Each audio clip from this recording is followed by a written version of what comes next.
For being reborn, I deliberately avoided riding in the same luxury car as my crush, always reminding myself I'm just a chauffeur's son. But when Gu Qinghan looked at the empty seat beside him, he called the driver Uncle for the very first time. "Hey, Uncle Mu, you leaving already?" Mu's dad was shocked. "Miss, is there something you need?" Gu Qinghan was weirdly annoyed. "Aren't you waiting for Mu Chen today?" "Mu Chen just texted me. Said he's got something going on with classmates, he'll just take the bus home." Qinghan's face dropped. After being reborn, things were actually different. What could Mu Chen possibly be busy with? Never used to miss a single chance to ride with her. His past life, he'd show up early every day, scared to make her wait, sitting in the car ready to go. But whatever, this is fine. His past life, dating Mu Chen for 5 years, is what made him a thorn in Chen Zi's side. He got a second chance? He needs to keep his distance from Mu Chen. That day I walked over 2 hours before finally making it back to the Gu estate. I snuck around the main garden and headed to the servants' quarters. Gu Qinghan spotted me from the second-floor balcony of the main villa. His eyes followed my every move, then he just called out my name. I had my earbuds in and didn't hear Gu Qinghan calling, so I just kept walking straight into the building. Qinghan's face went cold as he made his way over to the servants' building. Caught the door right as I was closing it. "Chen, did you seriously not hear me calling you?" I wasn't happy about it.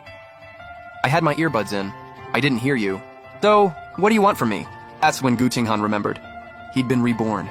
We barely even met. We didn't really know each other. "How come you didn't ride home with Uncle Mu today?" Kept it distant.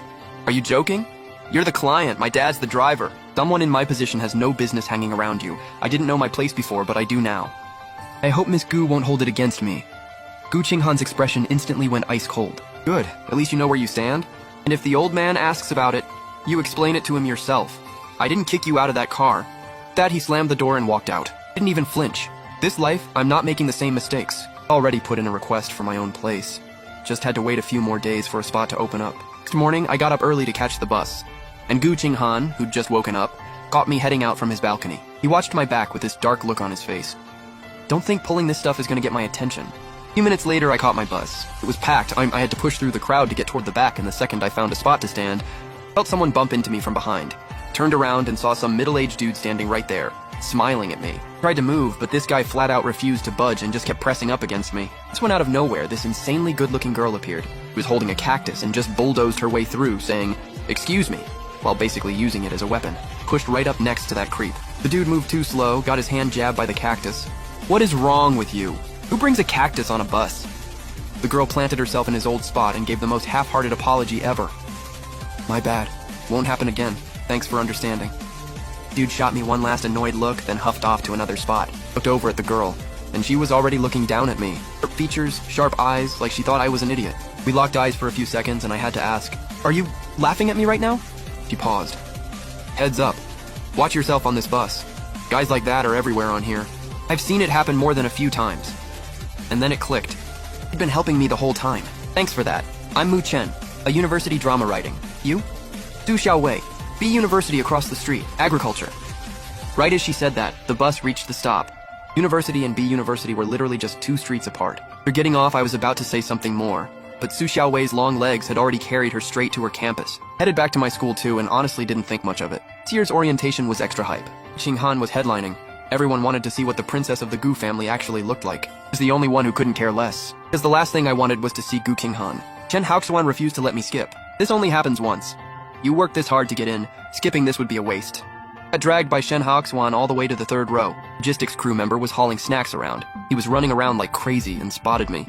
Asked me to carry a box of bread backstage. The performers who hadn't had time to eat grabbed the box and pushed through the crowd to get backstage. There, a bunch of upperclassmen were waiting around to perform. Set the bread down on the table by the door and glanced over at the dressing room without even thinking. My past life, I specifically came backstage to grab Gu Qinghan his favorite berry-flavored bread, because Gu Qinghan was allergic to peanuts, and a lot of those breads had nuts. I was scared he'd grab the wrong one, have an allergic reaction right before the show. This time, not my problem. He's a whole adult. There's no way he can't read the word nuts on a label. Inside the dressing room, Gu Qinghan was still there for some reason. He just wasn't leaving, until someone knocked on the door. Song Yutong was about to get up to answer, but Gu Qinghan was already faster. Walked over and pulled it open, voice ice cold. "I'm not eating anything!" He stopped mid-sentence. "Who are you looking for?" Guy outside flinched at Gu Qinghan's expression. "Miss Gu, I heard you have a performance tonight." "Bang!" Gu Qinghan slammed the door right in his face, turned around and dropped back onto the couch, cold enough to freeze the whole room. Song Yutong scratched his head. "Qinghan, you don't like Zhao Yanchen?" Gu Qinghan paused for a second. "I didn't get a good look just now." "Didn't get a good look? Then who did you think it was?" Qinghan didn't answer. He was already frustrated enough. Where was Mu Chen? Why wasn't he here yet? His past life, he would have already been here by now.